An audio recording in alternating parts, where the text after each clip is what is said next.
The president has done an incredible job just landing at the airport, to see such a beautiful airport, and to have a building named after me. I was very happy about that. That was very nice. The airport is absolutely beautiful. The roads coming in were brand new and beautiful. And you've been a great leader and a respected leader all over the world.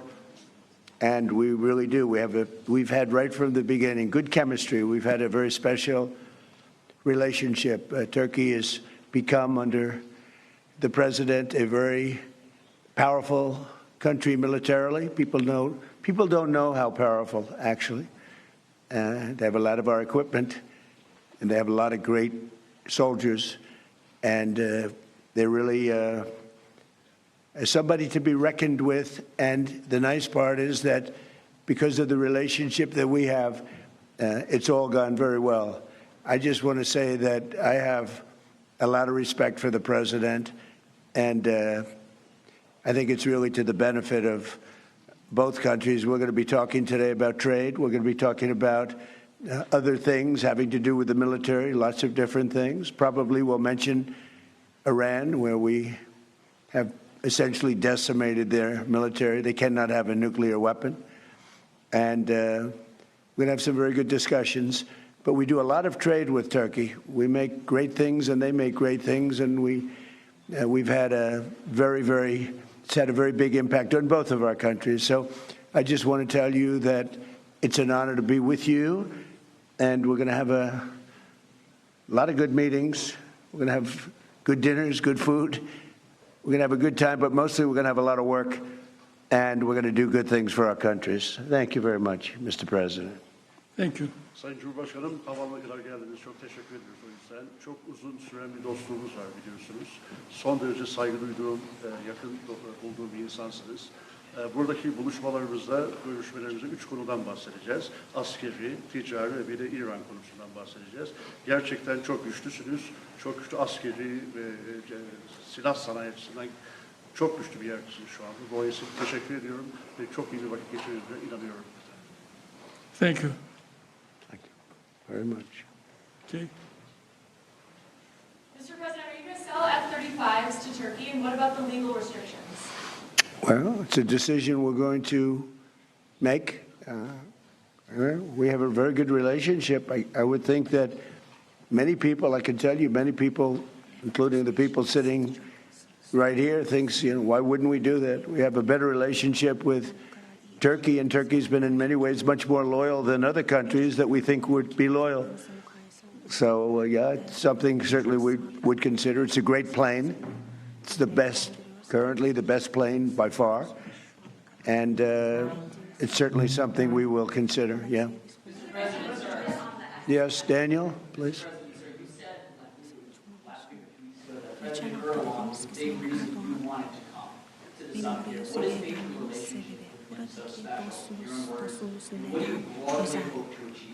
You never know why a relationship is special. Some people you get along with, and some people you don't.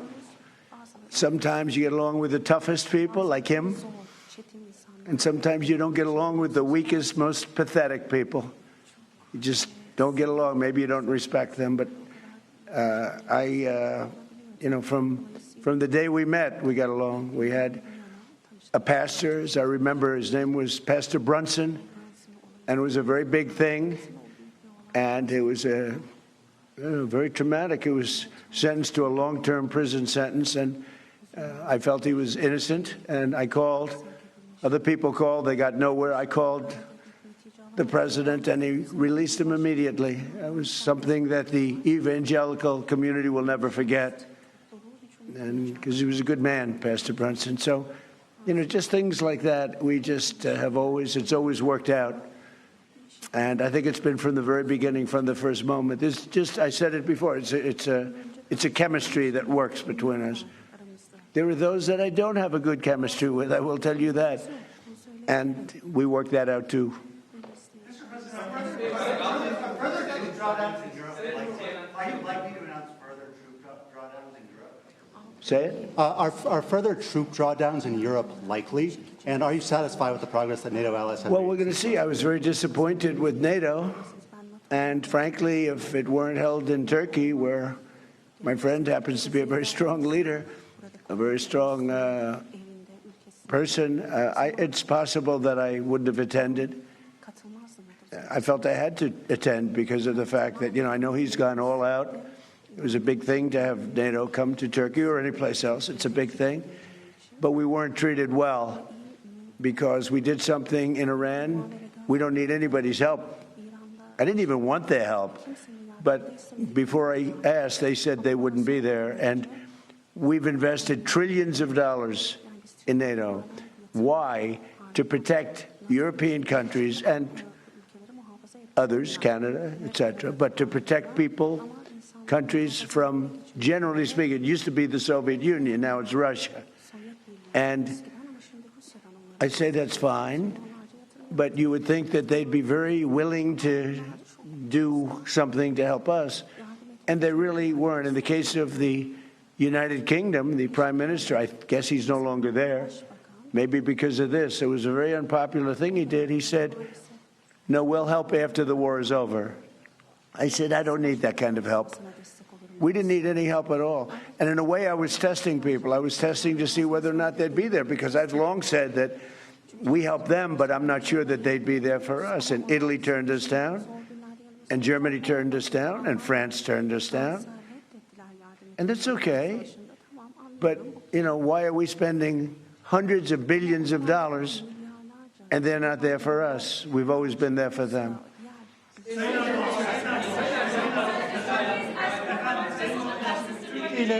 Türkiye ile Suriye arasında Türkiye'de efendim İran'daki savaşın sona erdirilmesi için oldukça çaba sarf ettiniz. Müzakere süreci devam ediyor ancak nihai bir anlaşma noktasına gelinmiş değil. Bundan sonraki süreçte Türkiye nasıl adımlar atacak İran ve ABD arasındaki müzakere sürecinin olumlu bir şekilde neticelenmesi için? Bu süreçte yine aynı şekilde bizler İran-Amerika ilişkilerini nasıl bir düzleme kavuştururuz? Onun gayreti içerisindeyiz. Elimizden geleni yapmak suretiyle dünya barışına bir adım atalım diye gerek şahsım, gerek arkadaşlarım hep birlikte çalışacağız. Gazze'ye sormak isterim ben sizlere. 80 bine yakın insan hayatını kaybetti Gazze'de. Çok büyük bir yıkım var. Ateşkes sağlandı ama yer yerde ihlaller devam ediyor. Ateşkes ihlallerinin önlenmesi için, insani yardımların Gazze'ye girebilmesi için, ayrıca Gazze'nin yeniden inşa edilebilmesi için. All right, as we continue to listen into the Q&A portion of President Trump and Recep Tayyip Erdogan's bilateral meeting there in Ankara, Turkey, Errol Barnett at the CBS Broadcast Center, joined by Kelly O'Grady, who picks up our coverage for the rest of the morning. Kelly, as you've been listening in, the major topics of discussion have been these F-35 jets that Turkey wants from the U.S. President Trump there saying, you know what, it's a decision we're going to make soon. Our Olivia Garces has said she expects the U.S. to approve this during this trip, but also defense spending by NATO allies, which President Trump again said he's unhappy with, is another topic of discussion. And of course, this warm bear hug by the Turkish leader of the U.S. president that we just witnessed over the past few hours. It's teeing up to be a significant day for the U.S. What are you looking out for? Yeah, what I thought was interesting listening to this is we really already hit on the two major storylines for me. Because to me, going into this, Turkey is not just the host nation for this NATO summit. They are very much a story of this summit, because it is not just this question of whether they're going to get back into the F-35 program, but Turkey really sits at the center of so many different pieces of this. It is Europe, it is Syria, it is the Middle East. And so having them try to position themselves as a power broker and not just a nuisance, perhaps as maybe President Trump has viewed Turkey in the past, though he just has a very good relationship with the president. I think this is going to be really interesting. The other thing, of course, spending. You heard the president really hammer that home, and that has been the messaging thus far, that NATO is not sharing enough of the burden. Right. One thing we heard from Olivia, who is there, is that Recep Tayyip Erdogan has been a communicator with Russia. and a kind of a kind of communicating bridge when it comes to U.S. efforts to bring the war in Ukraine to an end. The other big topic we know is being discussed is Ukraine's request for these Patriot missiles, these long-range missiles, which will help them, they say, keep Russia at bay after so many overnight brutal attacks on civilian locations in Kyiv. And there is a meeting expected tomorrow between President Trump and Zelensky, which also could go either way, positively or negatively. So Turkey really demonstrating itself to be a key player on the international stage this week and today. Oh yeah, we've definitely seen those bilats with President Zelensky go off the rails a little bit. But actually, speaking of those attacks in Kyiv last week, we had Aiden Stretch interview President Zelensky live on the 9 to 11 hours, and he emphasized, Aiden asked him, what do you want from the U.S.? And it was those missiles. But I think let's listen into this Q&A again. With respect to what? There's our concerns about the Russian missile defense system. Do you have those concerns about this system? Are they going I have no concerns at all about anything. I mean, he's a leader of a country that he's made a much better country, much more powerful country. And you see it. I mean, it's beautiful. You get off, the roads are beautiful. It's an amazing thing. Now, I have no concerns about anything having to do with Turkey. The relationship, I would say the relationship with Turkey right now is better probably than it's ever been. It was good in my first 4 years, but I think now it's probably even better than that, if that's possible.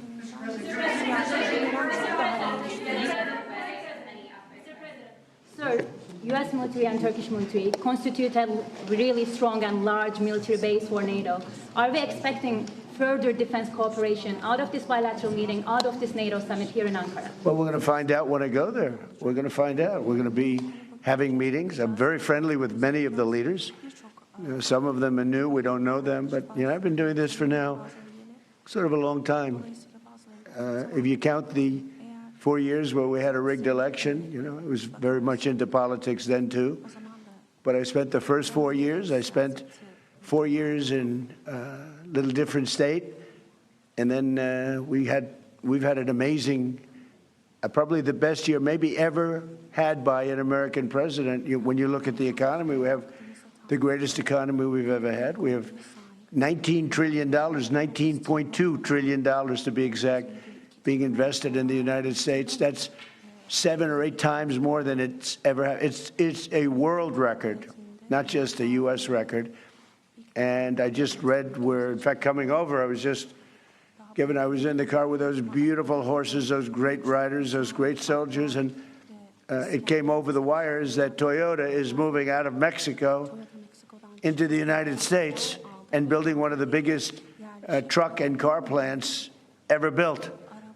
It's amazing. That's what tariffs do, if properly used. And so we've never had a more exceptional economy or potential economy. There's never been anything like it. Under the last administration, they did much less than $1 trillion of investment coming in. And we're at $19.2 trillion in actually the first 12 months, because that's where it's, really, so we're there a year and a half, so that number is now substantially higher. But 19.2 trillion, Scott, for a period of 12 months. Nobody's ever seen anything like that. So we have by far the greatest economy. We have more jobs right now in the United States than ever before. And we have a great relationship with some countries on trade, and Turkey happens to be one of them. Sayın Cumhurbaşkanım, siz her fırsatta dünya 5'ten büyüktür, daha adil bir dünya mümkün tutuyorsunuz. Bugün konuğumuz Sayın Trump, ABD Başkanı, onun da zaman zaman küresel sistemin mevcut durumuna ilişkin eleştirilerini biliyoruz. NATO'nun 2 en büyük askeri gücü olarak bu noktada, bu eleştiriler doğrultusunda ortak bir adım, ortak bir girişimde bulunması önümüzdeki süreçte söz konusu olabilir. We hear now questions being asked in Turkish. We want to bring in Olivia Gazis, who is in Ankara, Turkey. Olivia, anything jump out at you so far? We know that the relationship between the U.S. and Turkish leaders has appeared quite close. That's exactly what I was going to remark on, Errol, because President Trump began his opening comments at this meeting were extolling President Erdogan of Turkey for the beautiful ceremony that met President Trump, the cavalry, the cannon fire, the fact that a building has been named after the president, and he spoke very much to the special relationship that he says exists between the two men, saying that they have a chemistry. Sometimes you get along with people and sometimes you don't. And from day one, President Trump said he has gotten along with President Erdogan, so much so that even when reporters just asked the president whether he has any concerns about President Erdogan's purchase of that Russian air defense system that poses an obstacle to Turkey's entrance into the F-35 fighter jet program, the president said he had no issues at all. Now, it's not entirely clear that in fact paves the way for Turkey being able to access that program. The concern among U.S. national security officials being that Turkey possessing the S-400 program could train that program to understand how F-35 stealth fighter jets actually function, and that sort of intelligence gathering on the F-35 program is too much a liability for Turkey to be able to have those fighter jets. So much so that Congress passed a law in 2020 requiring Turkey to get out of the S-400 program before it's issued any access to the F-35s.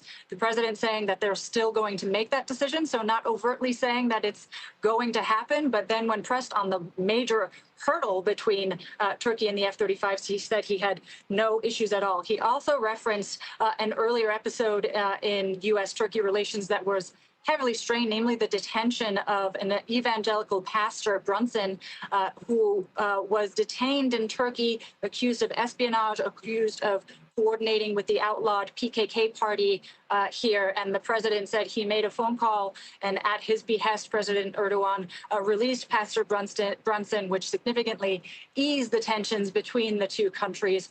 And so the president, again, sort of extolling Erdogan for his strength of character, his command of the country, things that we know that President Trump has long admired about leaders overseas, including this one. Olivia, actually, I think they're going back to English, so let's listen in. There's engine rehab and other things that are done to engines. There's various things that happen, including just maintenance. I think we have an obligation to maintain engines and help them maintain engines. When you buy a plane from us, what are we going to do? Say you're buying a plane if the engine needs work or if the engine has to be rehabilitated or even upgraded somewhat, but I think we have an obligation to do that. What are you going to do? Say, I'm not going to do that? Look, Turkey's been, I know, a lot of people don't agree, although I think with time they're starting to. Turkey has been a great ally for us. Turkey could have gone on the side. They know Iran very well, and they know the problems with Iran. But they've been very instrumental, along with a couple of other countries, of helping. They could have gotten into the fight. I hear some people saying about their relationship with Israel. They could have gotten into the fight. They're a very powerful military nation. They didn't do that.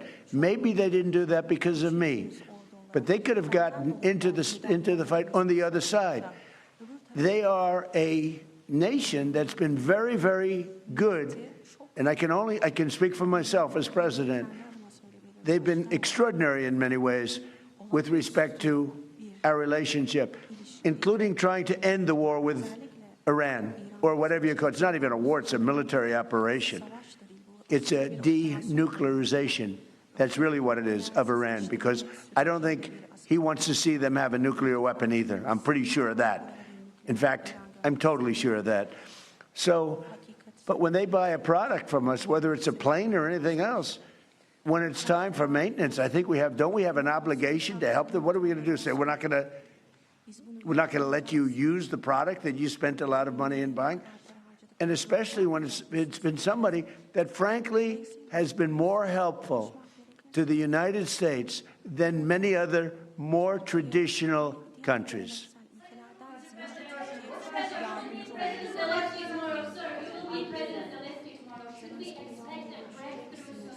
I do. I had a very good talk with President Putin, who, by the way, has a lot of respect for President Erdogan, a lot of respect for him.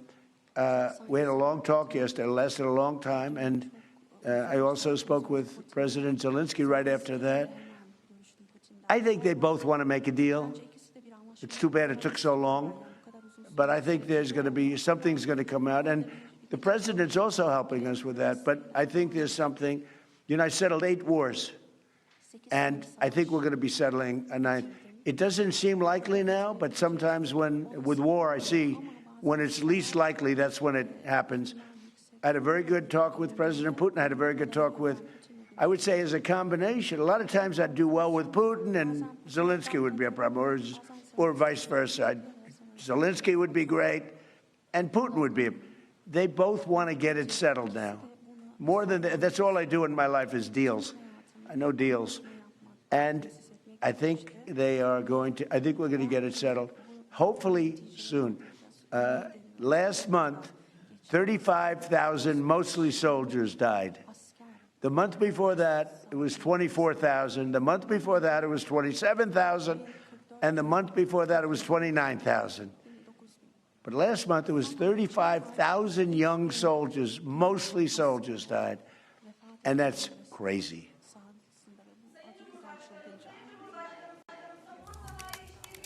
Bahsediyoruz ancak savunma sanayi işbirliğimizi sürdürebilmemiz için Amerika'nın katsa yaptırımlarını da kaldırmış olması gerekiyor. Sayın Büyükelçi Barak burada kendisinin bu konuda aslında mesajları da oldu geçtiğimiz aylarda. Sayın Başkanım. All right, you have been listening to the bilateral between President Trump as well as the Turkish president. I'm joined by Vladimir Duthier. He has come on duty for us. But of course, this bilat happening exactly immediately after the president arrived. There was a big pomp and circumstance, a big ceremony of his arrival in Turkey for this very important NATO summit coming at a very crucial time. A couple things that we have heard throughout this Q&A. The talk of whether the United States will allow Turkey to purchase F-35s, the question of NATO spending and the NATO allies incurring more of the burden in terms of that military spending. So while they are, actually, they've moved from Turkish to English, so we're going to go back to listening in. We're going to be taking the sanctions off. It's time to do that. Okay? We don't want to sanction friends. It's very simple.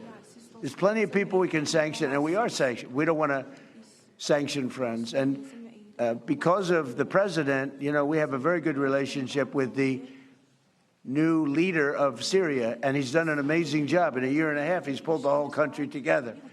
And I have a very great relationship with him. And somebody said, well, he's pretty rough to put him there. I approved him along with the president. We were the two that really wanted him. And he's done a great job. He's done a great job. He's pulled it together. Not an easy job. Post yesterday with respect to Prime Minister Maloney, that true social post with the restraining order. Oh, I don't know. I think she's a nice person, actually. We've had a good, we had a bad relationship. It became a little bad because she refused to help us. Again, I didn't put a heavy press on her, but she refused to get involved with the Hormuz Strait, or you could also say just Iran. She refused to get involved. So it soured my relationship with her a little bit. But I like her. I think she's a nice person, actually. But I think she made a mistake. You know, they get a lot of their oil from, we don't get any of our, we have a lot of oil. The United States has more oil than anybody. And when you add Venezuela to it, it's like we have far more oil than anybody. We don't need the straits. We do this because we think it's an important thing to do. But she just wasn't there for us. And I wasn't happy about that. You can imagine, I wasn't happy about that.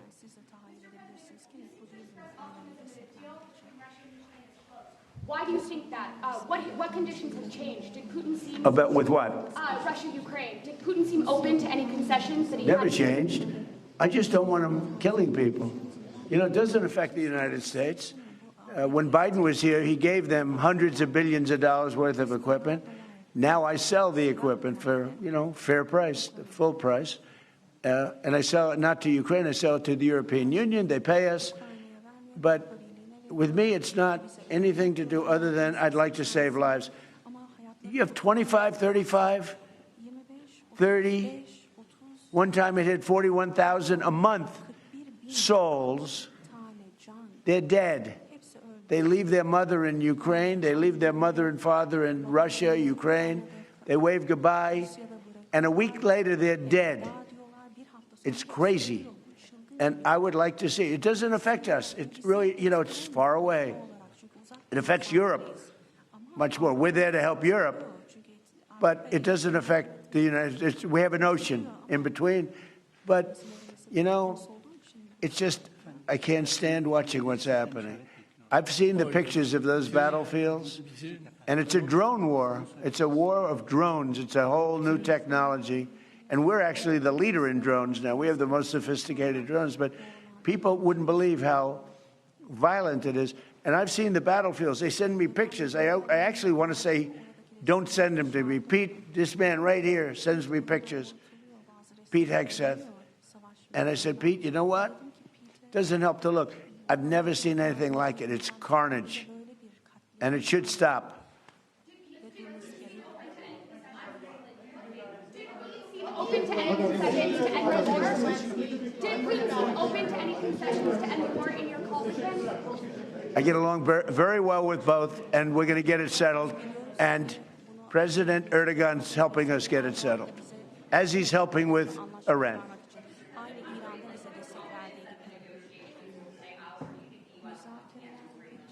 With respect to what? Well, that's what hurt my relationship with NATO, because Greenland doesn't help Denmark. Denmark doesn't spend money to really help Greenland, but it's an important part for the United States. And it's surrounded by China ships and Russian ships. And that's not going to happen. The ships it's not going to happen. It was Greenland that, and it continues to be, that should be controlled by the United States, not by Denmark. And when they wouldn't go along with it, and with all the money we spend to help them with Russia, and we don't have to spend any money, we could remove all of our soldiers out of Europe. Because as you probably noticed, Europe's a very different place than it was 20 years ago. A lot different, much different. It's a much different, and they better be careful with immigration and energy. If they're not careful with those two things, you're not going to have a Europe anymore. Okay, thank you very much, everybody. Değerli arkadaşlar. All right, you've been listening to the President of the United States talking about a variety of issues there as he is in a meeting with the Turkish Prime Minister Erdogan. There are a lot of things, as Kelly O'Grady, my colleague, pointed out earlier, that the President discussed, including the potential sale of the F-35 stealth aircraft, which is actually illegal to sell to Turkey at this point. There is a law against it. We could talk about that. In addition to his claims that he has spoken to Vladimir Putin about stopping the war in Ukraine. He claims that Putin and Volodymyr Zelensky want to both stop the war, although he's been yet to be able to find a solution to do that. So let's get the CBS News senior White House and political correspondent Ed O'Keefe, who's joining us from Ankara in Turkey. Ed, what stood out to you in those remarks? Well, a handful of things, guys. First of all, that this is happening here in Ankara at the presidential palace with President Erdogan is a huge feat for the Turkish leader. The president made clear last week that the only reason he was willing to attend the summit at all this year is because it's happening here in the Turkish capital at the Turkish president's palace, because he has maintained such warm relations with Erdogan since the first Trump administration. European heads of government come and go, but Erdogan is one of those that's been around a while, and the two of them seem to hit it off quite well. So you heard them express that chumminess to the world in this setting, and it's just exactly what Erdogan wanted. The American president coming to him, to his massive complex here that is also hosting the summit today and tomorrow. You heard the president there not firmly commit yet to what Turkey is seeking, and that is a resumption of access to F-35 jet engines that have been developed over the last several years. There's a handful of countries around the world that have access to them, but not Turkey anymore because it purchased Russian-made S-400 surface-to-air missile launchers. And the concern is that taking Russian equipment and American equipment under one military might require them to get to know each other technologically, and the Americans don't want that to happen for obvious security reasons. So as you mentioned, there was legislation passed a few years ago that bans the sale or access for Turkey to that equipment unless or until Turkey drops its Russian equipment. Neither leader signaled that that's where things are at yet, but that they're still talking. Beyond that, you heard the president express several things. Concern that the alliance did not help the United States at the beginning of the Iran conflict. He will bring that up repeatedly. It's expected today and tomorrow. Lingering concerns that date back to Dwight Eisenhower that the rest of the alliance hasn't been paying its fair share of its GDP towards defense-related spending, although you've seen in recent years a real push to make that happen, and now all member nations expected to aim for 5% GDP on defense-related spending by 2035. And then, of course, Ukraine. You heard the president there say he has spoken with the Russian and Ukrainian leaders in recent days, with Vladimir Putin extensively on the 4th of July, apparently, with Zelensky a handful of times. They will meet face-to-face tomorrow here as the NATO alliance is keen to see Trump once again recommit to resolving that conflict, or at least pushing it forward. But you heard the president there say almost exactly what he would have said a year ago at The Hague when they last met, that they're close to a deal. I think they're close to a deal. They want to get this over with, and Russia's suffering great civilian loss. Well, they still are, and there's still no sign of a resolution, Vlad. All right, Ed, I know you're going to be very, very busy during this summit. Appreciate you joining us today. For more on the summit, I want to bring in CBS News contributor Elliot Ackerman, who's joining us in studio. He is a former CIA officer and Marine Corps veteran. So you lived in Turkey at one point, correct? So what I think is interesting here is, Turkey being the host, it also feels like one of the stories. How much leverage do you think that Turkey has, being at such a very strategic geographical point? I mean, you've got Europe, you've got Russia, you've got Syria, you've got Iran. They're at the heart of this all. How much leverage do they have in this summit? I think that's, the exact point, right? The last time Turkey hosted one of these summits was in 2004. And guess who the president was in Turkey then? He was prime minister then, but it was Erdogan. And so I think one of the things that makes Turkey very interesting is it has this sort of dual identity. It is both a European nation and a nation that exists in Asia geographically. And one of the other countries that has that dual identity and also sort of an ambivalent relationship with identity is Russia. So it's almost as though President Erdogan at times plays almost like a translator for Russian interests. And we're seeing that here, that by hosting it in Ankara, in many ways, it's sort of a gesture or an opening towards Russia to sort of start these types of conversations. And Erdogan is very happy to play that role. Yeah, so that's an interesting point, Elliot, because the president was asked about that F-35 stealth aircraft, as you heard Ed just mentioned. Part of the reason why there was legislation passed so that the Turks could not own that aircraft is because they do own those S-400 Triumph air defense missiles, which are air defense artillery, which is manufactured by Russia. It's not just that they would have access to the technology in the F-35, it's that they have this very close relationship with the Russians, where they're buying these air defense missile batteries from the Russians so that they potentially could share the technology of the F-35 with the Russians. The president seems to trust Erdogan. He seems to think that he is a partner, and Turkey is certainly an ally of the United States, and their position has been that they needed this long-range air defense system. But what is your take on that when the president suggests that why would he withhold selling an aircraft, which is probably the most technologically advanced aircraft in the world, to a country that has this very close relationship with Vladimir Putin? Right. I mean, listen, there's just a lot of discussion on the details of this, this S-400 anti-aircraft defense system versus our F-35s. But I think sometimes in these conversations, it's worth zooming out for a second. Okay, what does this really represent? And I think the debate around this represents is, can you trust Russia? Can you trust, to a lesser degree, I mean, Turkey's obviously an ally, but can you trust that type of interoperability? Because ultimately, to end a war, it involves a certain degree of trust that people are going to uphold their side of the peace agreement. And I think on the one hand, you have people like President Trump and Erdogan, who are saying, it's time to bring the Russians into the fold to make this negotiation. Then you have other NATO member countries who do not think the Russians can be trusted, and the Ukrainians who do not think the Russians can be trusted, and are extremely leery of moving forward in those negotiations. Realistically, what can Turkey do to help end the war with Russia, or end Russia's war with Ukraine, rather?